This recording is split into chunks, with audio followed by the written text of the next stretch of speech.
Welcome to the Word Café podcast. This podcast has been designed with curated content that centers on the power of words. Can we really do anything without speaking? Can we really do anything without the agency of words? Yes, that is what this podcast is all about. And I am your host, Amakri Isoboye, your neighborhood word trader. I believe in the power of words, for it is the unit of creation. I trade in words to profit my world.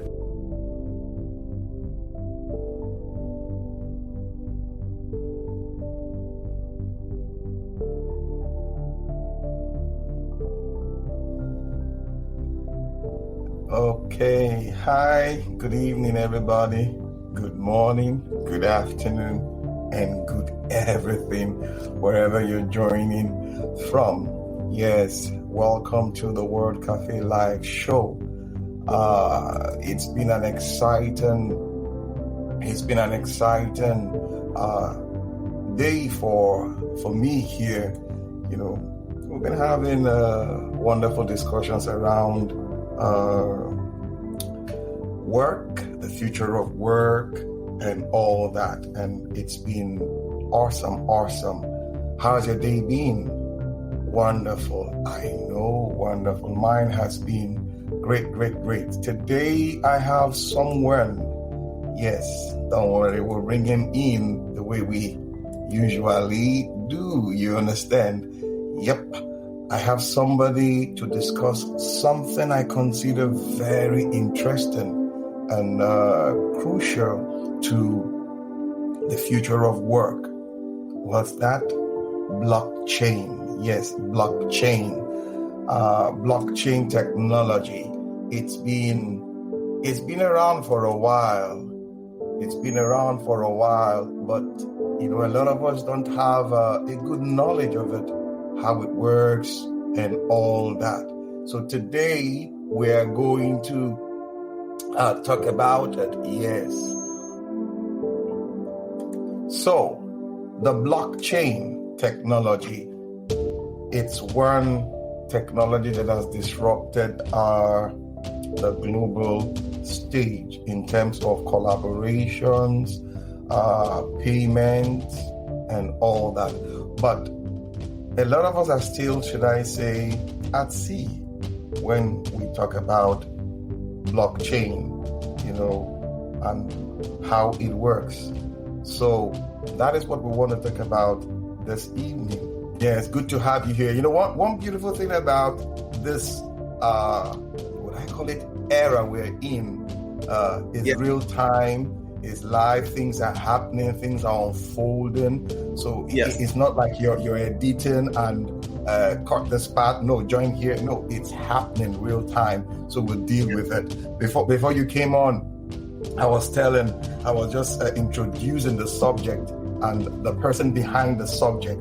But like I always tell them on the show, I don't like introducing the guest the way that is traditionally done. I rather allow the guest to introduce himself or herself so that, I mean, we get to know you, because nobody knows you like you do know yourself. So this is Shadrack Kubyane with us on the Word Café live show. So who is Shadrack? Let's get to meet Shadrack. Thank you kindly. You know, Shadrack, if I put it forward, I'm a born diplomat. Meaning from a very young age, I've had to speak up to 8 languages, now 11. And all thanks to... Did you say 11? I speak 11 languages, all thanks to being born at the intersection of 3 regions in South Africa. I think in Nigeria and in the US, it's referred to as states, but in South Africa, it's referred to as regions or provinces. So being born at the intersection of 3, not 1, not 2, but 3, it meant that I would wake up in the morning, fend for food, or go and hunt in one province or state and come back and then go and fetch dinner in another state in the evening. So that's a bit of a background. Of course, I took that diplomacy through corporate, shot out some lights in corporate. My last corporate job was with Deloitte. I then safe-landed into management consulting and entrepreneurship. We shut out the lights in that entrepreneurship space, moved one entity from a taxi rank in a $500 US position into $2 million US. And that's how I segued into becoming the blockchain baron of Africa. You are indeed. I like the way you presented that, like taking it from when it all began at a young age and, trailing it up until this moment. Fantastic. Now, the blockchain technology, yes. It's new and at the same time, it's not new. It's been around maybe, say, 5, 6 About 11. years. About 11 years. About 11 years. But, it was assembled in 1990. But it only found a practical use case through Bitcoin 11 years ago. Good. So we have the guru in the house today to talk us through blockchain technology. So it has come to disrupt a lot of things. And, like in Africa, somebody said something once, which I took an exception to, but somehow he's correct. That if you want to deceive the African, the black man, put it in the book. And I said, why do you say that? Is it that we don't like reading or what? But when I came across you explaining blockchain, I said, no, I have to bring Shadrack on this show for him to talk about blockchain, so that the general public in Africa, if you want to use that word, will come to appreciate blockchain and embrace it. So what is blockchain all about? Very, very great question. My departure point, and much gratitude to the audiences who have tuned in at this point, and much gratitude for your courteous hosting. Blockchain is a digital ledger. That's a departure point right there, because I'm going to be working with this working definition.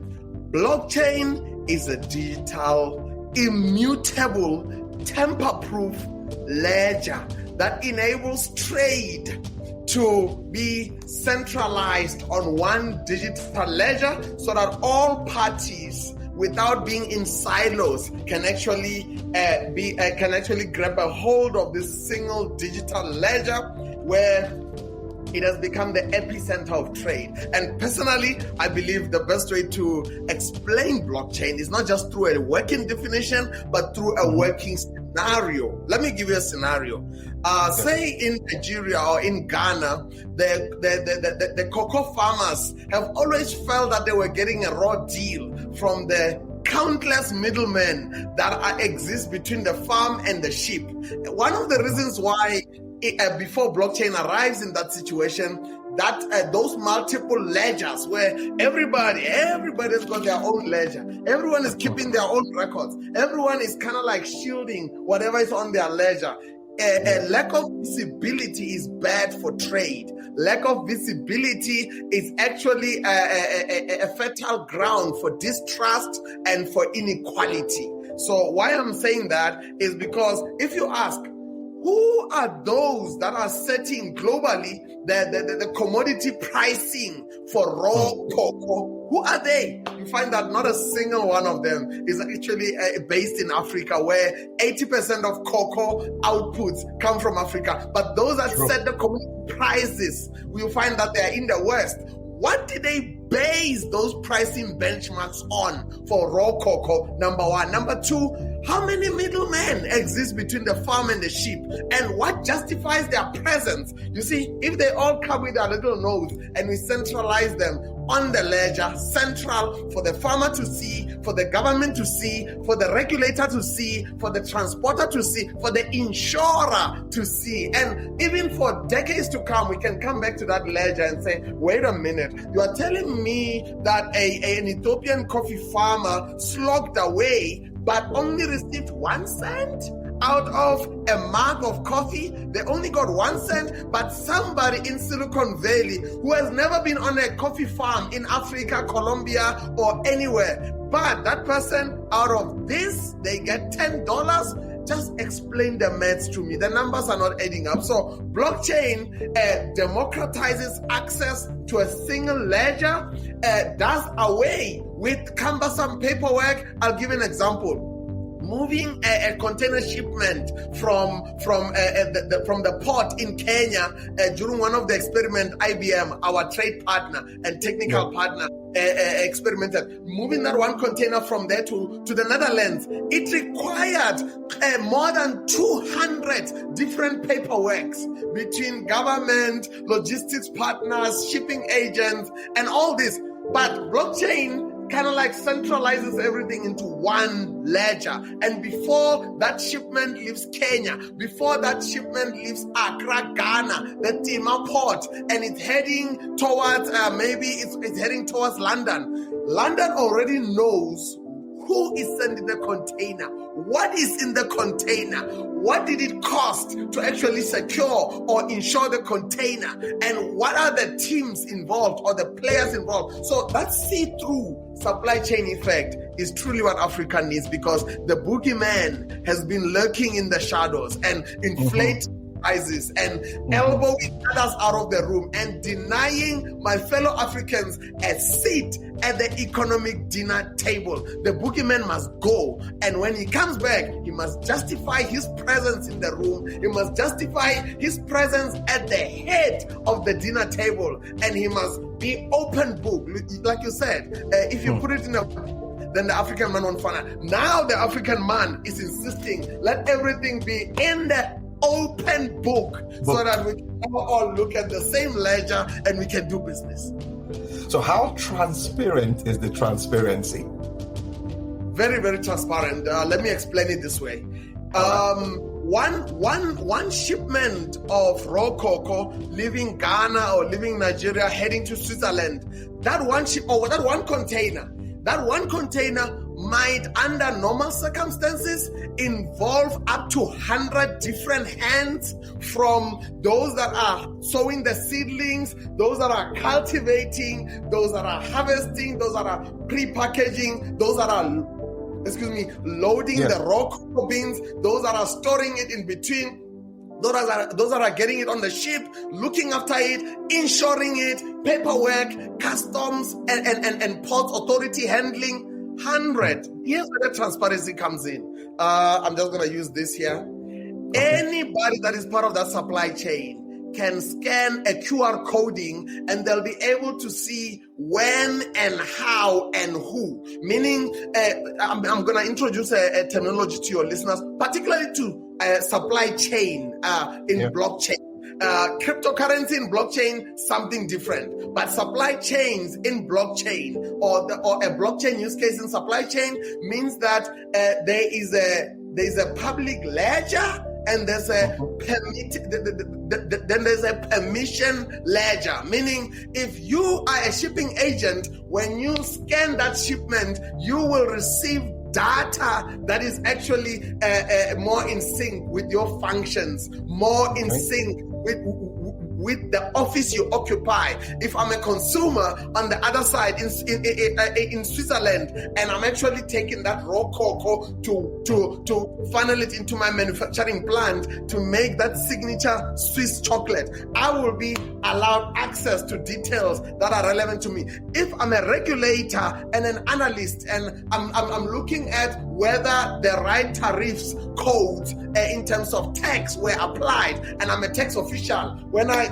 interact with that shipment, that same ledger, when I interact with it will give me what's due to me. So this permission ledger is not only transparent, but has got the functions through embedded technology and cryptography to compartmentalize and positively discriminate, deciding who sees what. But those with the master access, meaning the regulators that have to do an audit, or maybe there is a contested shipment, or there's a dispute the trade environment, now the master keys are used, and now digital disputes can be presided over, and now it's a no holds barred. We can now have an entire see-through. So it's very see-through. It's got a step-up approach. It's got a compartmentalization of who needs to see what. But should a dispute hit the table, then out comes the master key, and we open up the books, and those books will be like that. Should I maybe feel uncomfortable and I want to edit certain parts of the ledger, it will show that on this day, Shadrack came in and he appears to have been on a certain wicked agenda because he edited certain things. There is no edit whatsoever that I can upload or minus from the ledger that will not leave a paper trail. And even if that is so, remember it's blockchain, meaning there's various blocks that exist in a chain. The other blocks in the chain need to concur with what I did in my own block or in my own node or part of the node. So blockchain is a very collaborative technology, and it's a very much community driven and community aligned. You manage the community, you don't have a blockchain. You just have a fancy layers of code. The community is actually the blockchain. The technology piece just enables the values of the community. Right. Now you just took us to the next question, because everything you've talked about so far is riding on the platform of technology, the internet, so to say. Now, in Africa, we have a lot of struggles when it comes to our internet infrastructure.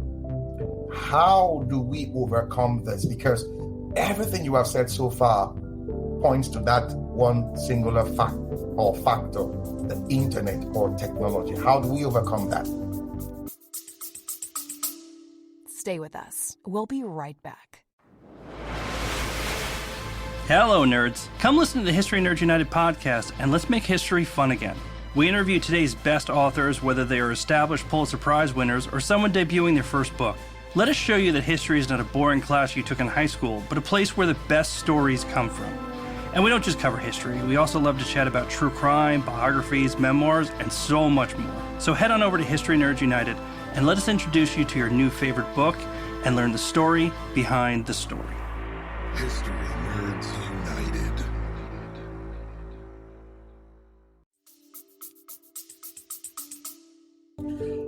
40 years ago, that's a great question. 40 years ago, when the leader of the People's Republic of China, Deng Xiaoping, when he led a delegation to the West, to Germany, he led a delegation even back into Asia, to Singapore, to Japan, to observe just how backwards China had become. For 500 years, China has become closed up and has actually detached itself from international trade, has detached itself from international culture. And just to give you one particular example before I lower the drone into answering your question, the fastest speed train in Japan was doing 210 kilometers, but the fastest speed train in China was only doing 60 kilometers. What does that mean? To the regulators, to those that are concerned with infrastructure in Africa, lack of access to energy supply or electricity is no longer negotiable. It's actually become a human right. Lack of access to data or internet access in this era of digitization is no longer negotiable. It's a human right, because to play to the strengths of a country, of a sector, of a farm in this digital fourth industrial revolution, electricity is non-negotiable. Data access is non-negotiable. By being denied data, you are automatically being denied a seat at the economic dinner table. So in South Africa particularly, I think Egypt on the entire continent has got the lowest data costs and data access. We need to see more and more countries seek ways to hold their telecoms giants to account and lower access and lower data costs. That's one. Two, we need to see more, even with the Africa Continental Free Trade, we need to see more investment in data infrastructure, investment in electricity, even at a nominal access, because for us to talk blockchain, we need to first speak access. And you know what? Blockchain is actually non-cumbersome, meaning even the most basic smartphone can be able to scan the QR code and enable the scanner to participate in that, to upload document, to be able to a see-through element. However, you need this to be powered. This must be powered. This must exist. This must actually be hooked into a data protocol. So yes, it has become very, very critical, even with COVID, for economies and countries to become pandemic proofed by ensuring that their people are digitally savvy. China realized and actually put out the 4 pillars of modernization, which is accelerate digitizing agriculture, or tech, or what do you call it, smart agriculture, accelerate education and technology, accelerate access to the kind of service skills that speaks to where the globe is going. Singapore did the same, and you know what? We are at a point whereby we can no longer gloss over these things of, those farmers don't have access to electricity, let's live with. No. Whether you're a farmer or an accountant, access to electricity is a human right, and access to blockchain that gives you a see-through effect, does not hide the book away from the black man, is what we need. It's non-negotiable. Non-negotiable. Now, the community you just referred to, one thing that drives community is collaboration. Yes. You know, I remember listening to one of your discourse with, I think you made mention of the currency of collaboration, that Absolutely. the new currency. So now I wanted to just throw more light on that. How do we get ourselves into that element of collaboration? Yes. Helping each other in Africa? Brilliant question indeed. I'm going to have a non-blockchain input on that, and then I'll bring my input. I will lend it into the blockchain angle. If you are an accountant in Africa, gone are the days where you can exist in isolation. If you are a banker in Africa, gone are the days where you can exist in isolation. If you are a developer, a programmer, a farmer, whichever trade you have, there is strength in numbers, meaning collaboration is the new economy, and therefore collaboration is the new currency. What does that mean exactly? Let me unpack it for you. If you are a farmer in maybe in the vicinity of Accra or in the vicinity of Abuja, you need to know the other farmers in your ecosystem, and gone are the days where you see them as enemies or as hostiles. You need to see them as strategic partners, because imagine if all 200 of you buy only 20 tractors, rather than each of you being crushed under the weight of having to have your own tractor, your own cultivator, your own watering mechanisms. There are resources that you can actually collaborate around, because the sense of community is one of the essential human elements that we seem to have lost in our liberation in the past. Where I'll give an example.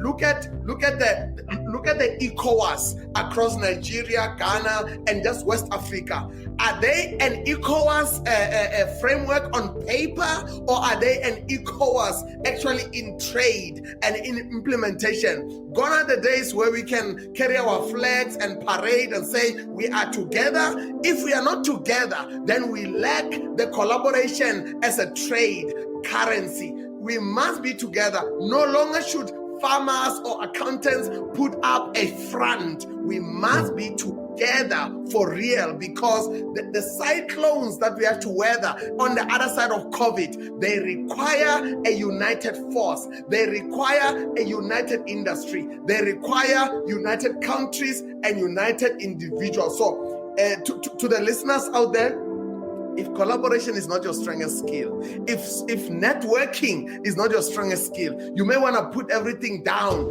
and actually make it your vertical priority to know how to identify like-minded similarities, like-minded goals, and like-minded direction in order to actually collaborate. I mean, look at birds. When birds are migrating from Europe to South Africa to Isimangaliso in KwaZulu-Natal or in Durban, they move in a formation. But when I see human beings, they want to fly solo, then they lack the benefit of the collective. So that is in general. Whatever trade you are in, as a professional, as an entrepreneur, or even as a diplomat, or an analyst, or even a policymaker, you are stronger in numbers. But in blockchain, unlike the other emerging technologies, artificial intelligence, machine learning, and robotics and others, blockchain is a collaborative technology. You minus the community, you no longer have technology. So you know what? The clock is tripped. The days of flying solo are over, and particularly for blockchain. Don't go into blockchain if you don't have it in you to wanna play well with others, to wanna work well with others. Stay away from blockchain. You will burn your fingers. You will burn your fingers. The only way to survive in the universe of blockchain is embrace collaboration. Now, cryptocurrency is an aspect of blockchain. Correct me if I'm wrong. That's correct. All right. Can we throw some light on cryptocurrency?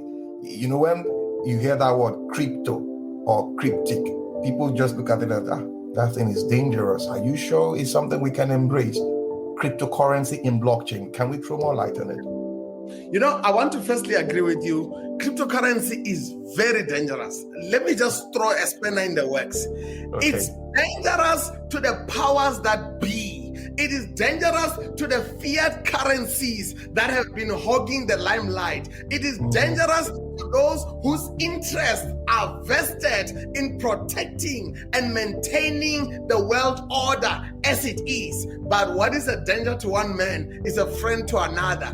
Those that are tired of actually playing into the remittances game, whereby if I have to send money from the US to Accra or from the US to any part of Africa, I have to contend with a surcharge of inflationary expenses of maybe for every $100 that I send, I have to actually part in the form of expenses of with between 20 to 30 US dollars. That is sinful. That is illegal. So yes, cryptocurrency and tokenization, and let's look at it as the digital version of the traditional money or traditional currencies. That digital version, which runs on the blockchain, meaning that the traceability of each coin, be it Bitcoin, be it an Ethereum coin, be it Dogecoin, whatever coin we're talking about, is not running on the traditions of the fiat currencies. Let me explain. The fiat currencies meant that for every dollar that comes out of my pocket, the issuer of it has actually attached it or hedged it or secured its value to actually a gold bar somewhere or a gold vault somewhere. Now with blockchain, the issuer becomes a crypto miner who has actually mined that currency. Meaning, just think about a community of individuals that actually go like, actually, we are producing a coin today, and we think everything checks out about it. Does it check out to you? Does it check out to you? And just imagine at the same time, up to 100,000 crypto miners actually becoming democratized inspectors. Yeah, no, this checks out. This is actually a real coin. It's digital. It can be traced. It can be bought. It can be bought as an investment.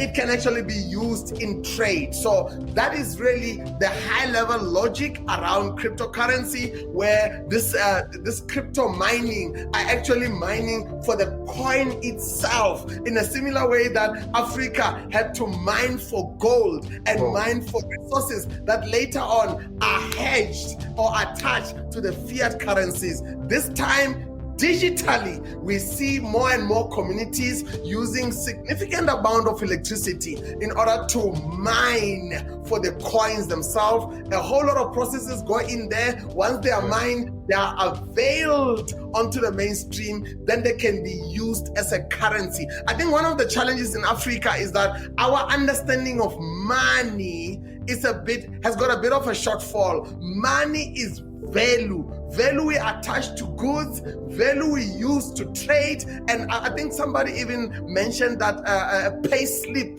is a certificate of performance, meaning you have performed, therefore I generate a slip to actually award or reward your performance. So money is like that. So the concept of money, we've been carried away. It's not about the kwacha, or it's not about the peso or the rand. It's not about the naira. It's about the value attached to currency. So cryptocurrency has become a neutral, standalone, non-fiat currency that's not tied into the politicism of money, that's not tied into the valuing or devaluing, the seesaw effect. Cryptocurrency stands alone and is actually led by the people, which is funny because if you read democracy, which is a prevailing political system, is a government by the people for the people. That's my kindergarten explanation. So therefore, cryptocurrency is a currency by the people, for the people, in the interest of the people. So why are we running away from it? Most of the central banks in Africa, they are running away from cryptocurrency. Why? What's the reason? I don't blame them for running away. I don't blame them. Maybe if I was them, I'll run even faster. I promise you. I don't blame them for running away. It doesn't make it right. It doesn't make it right, but I don't blame them for running away. Here is why. Any economy, let me now put on my economist hat.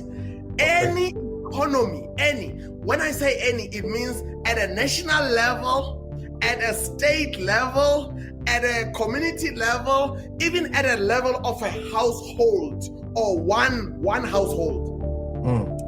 Any economy has got embedded into it a power brokerage dynamic. What does that mean? It means that the custodians of the old order that were using the traditional currencies, that were using the traditional currency methods, they have some power brokers that they made promises to. Now, when there's this digital wave advancing towards the interest of those power brokers, that digital wave is going to rattle the hornet's nest. I don't blame them. I can see what's happening here. The hornet's nest or the power center is being threatened. So therefore, let's try all we can to try and preserve the power center. So they are only preserving what has been paying their salary. They are only preserving what has been keeping them awake. But it's only a matter of time. You can find cryptocurrencies. Because I actually don't want to call it cryptocurrencies. You can fight transparency. You can fight transparency, but you can delay it, but you cannot delete it. You cannot deny it. So it's only a matter of time before we all come to our senses and realize that a new economic order of a digital kind is unfolding, and we all need to swallow our humble pride and put our pride aside and tell the old guard that the new gods are emerging, the new billionaires are emerging, the people have spoken, the people are a digital tribe. So we ought to hearken to their needs, because we govern because the people put us into seats to govern. So if we don't listen to the people, I see trouble brewing on the horizon. So yes, there's a whole lot of temper tantrums being thrown. I mean, India did that as well in 2018. Around February, they actually just tried to shut down crypto. Well, you can try and shut down a currency, but you cannot shut down the people's need to actually run an economy from their phones. You cannot shut down transparency. You cannot shut down collaboration. Try and ask those that face the Arab Spring. They will tell you that if the people arise and they want to see what prioritizes them, what benefits them, whether it's a currency or it's a direction of a movement, you cannot stop them. It's an idea whose time has come. No army in the world can stop it. They can delay it, they can frustrate it, they can slow it down, but they cannot stop it. They cannot delete it, they can only delay it. I got that word. Oh, Shadrack, I feel your energy. It's palpable here. We can go on and on and on and on and on, but you know, time is not our friend. I just looked at the clock. We've done almost an hour. I said, whoa, what have we been talking about? It feels like we'll be talking about for just 5 minutes or something. Before I let you go, what do you see for the future in, you're muted. Can you unmute? Yes, all right, sorry. What do you see for the future of blockchain in Africa, say the next 5 years? Thanks for that. I'm going to take the five year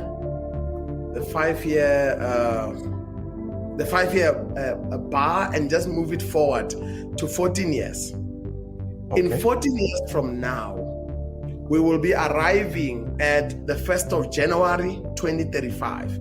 That's not far. For the benefit of your listeners, I've done the calculations. 14 years ago, or 2035 later, 2035 is only 713 Saturdays away. In 713 Saturdays from today, from this conversation, Africa's population is going to double to more than 2 billion. So if we are still having these temper tantrums of which currency needs to be in the right place, if we are still having shortfalls in our food, because 80% of Africa's food 4 years ago came from outside Africa. That is disgusting and it must stop. So we need to get our youth. But by 2035, we will have more than 600 million youth. We will be the youngest continent in the world. We need to get our youth to be capacitated to build the Africa we want. So where I see blockchain by then is that blockchain will be the order of the day. Transparency, nothing less, nothing more, will be the order of the day. No longer can we explain to the children of the farmer why for 4 generations they have been given a raw deal. For 4 generations, they have been starving while they are farming. For 4 generations, accountants on the continent could just work as CAs, can work as auditors, but they could never open their own bank. So where I see blockchain is that blockchain is going to be more than the Denzel Washington movie called the Equalizer. Blockchain is the equalizer. It's going to equalize trade, it's going to equalize opportunities, it's going to equalize and eliminate inequalities. No longer can we, by 2035, speak about the unbanked, because they will be using digital currencies. They won't need to go to the bank. On their phone will be the bank. So by 2035, we'll also see the Africa Continental Free Trade Agreement that is aiming to lift 30 million people out of poverty on the continent. Blockchain is here to help with the heavy lifting. Blockchain is here to lower barriers to entry, to lower the ports, to enable intercontinental Africa trade. It can be put in a policy by the free trade agreement, but blockchain is here to attach wheels to it and actually materialize the Africa we want, where sending things from South Africa, Johannesburg, to you in Nigeria or to somebody else in Accra, Ghana is not 4 times more expensive than bringing those same goods in from China, bringing in those same goods in from India. That is unacceptable. So with blockchain, the barriers are being lowered, the costs are being lowered, and the middleman is being told to be relieved of his duties, to go home, because the Africa we want must be materialized on the blockchain with transparency and with cost efficiencies. Where is Abednego? Where is Meshach? Shadrack is here. Your energy with something else is just off the chart. Oh, guys, we've been discussing with Shadrack Kubyane, all the way from South Africa. He has a wonderful knowledge when it comes to blockchain. I know you've been having a swell time, but we need to let Shadrack go. Please don't say no when we call on you again, Shadrack. Don't say no, because I know my listeners would want to hear more from you. But before I let you go, one final word from you. You know, here's a word to the listeners, those that are in blockchain or they are not in blockchain. One of our associates, Professor Ndubuisi Ekwekwe, he is known. A very known name. I know him. Indeed. He is a household name with the Tekedia Institute. Yeah. A really a fine man. He is known to have said that countries rise when leaders rise, meaning whatever domain or sphere of society or industry or profession your audiences, or rather, our audiences of Word Café find themselves, they must rise, because it will not take Shadrack, it will not take Amakre in order to materialize the Africa we want. It will take every single one of us in our own spheres of influence to step up to the plate, because in the words of Prof. Ndubuisi, continents rise, countries rise, industries rise when leaders rise. So in the words of a certain young man from America, I think his name is Eminem, he said, will the real Slim Shady please stand up? We don't need Slim Shady. We don't know who he is. He is shady already. Blockchain doesn't want it. Will the real African leaders, in wherever they are positioned, will they please rise up? And we will surely rise. Guys, we have to draw the curtain here. This is your neighborhood world trader, Amakri Isoboye. I believe in the power of words because it is the unit of creation. Shadrack, thank you for coming and hope to have you again on the show. Thank you so much. We have to go now, people. Bye for now. Bye, Shadrack. Much gratitude. To be continued. To be continued. I agree. Thank you. Thank you so much. All right. Thank you. Thank you so much. Thank you. All right. Bye.